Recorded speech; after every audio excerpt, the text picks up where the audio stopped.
On a crossover to the late Major General Joseph Nkaissery's body has been kept at the Lee Funeral Home where NTV's Sheila Sendeo is at right now as we speak. Sheila, what's the latest from where you are?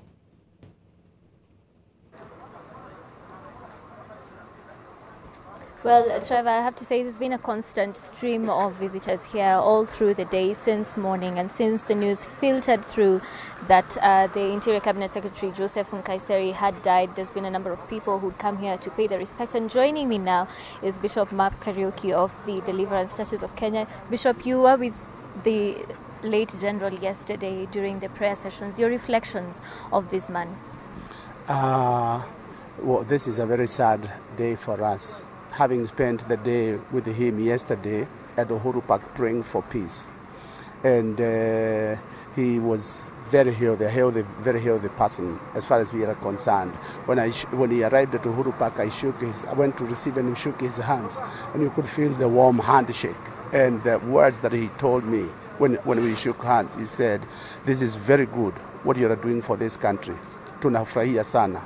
We want peace all over in all the country." And he said, "Muendelee na haya maombi."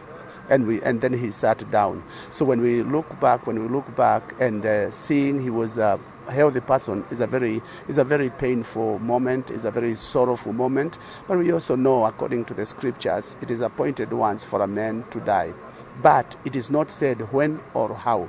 So my urge to the Kenyans and to everybody else is that we would maintain this peace, the peace that the general spent his last day on earth praying for, that there may be peace in this nation, especially during this season of the electioneering, so that this is not politicized, but it becomes a point of unity, because he was interested in peace for the whole country. So we would pray that this becomes a point of unity. Kenya is united, and we move together as a nation instead of dividing, and not politicize or bring political statements and quarrels about his departure.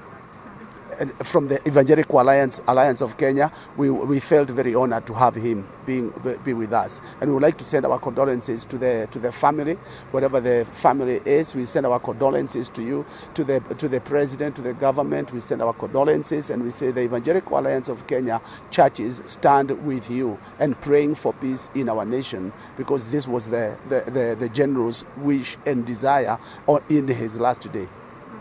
Before yesterday, had you interacted with him before, and what kind of a man would you say he was? On several occasions we interacted, and he was a man of passion. He was a man of passion. He had passion in whatever he did. He was a man of value. He valued whatever he did, and he was diligent in whatever he did. He did it diligently. You can see the security that came upon this nation the moment he was appointed, because of the diligence that he worked with.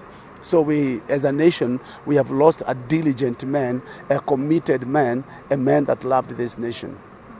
Going back to your previous point, there's a lot of speculation right now because, as a lot of people have said, he was perfectly healthy, and then this happened. What are your thoughts now moving forward, and especially in the context of an election year? There are things that you cannot explain.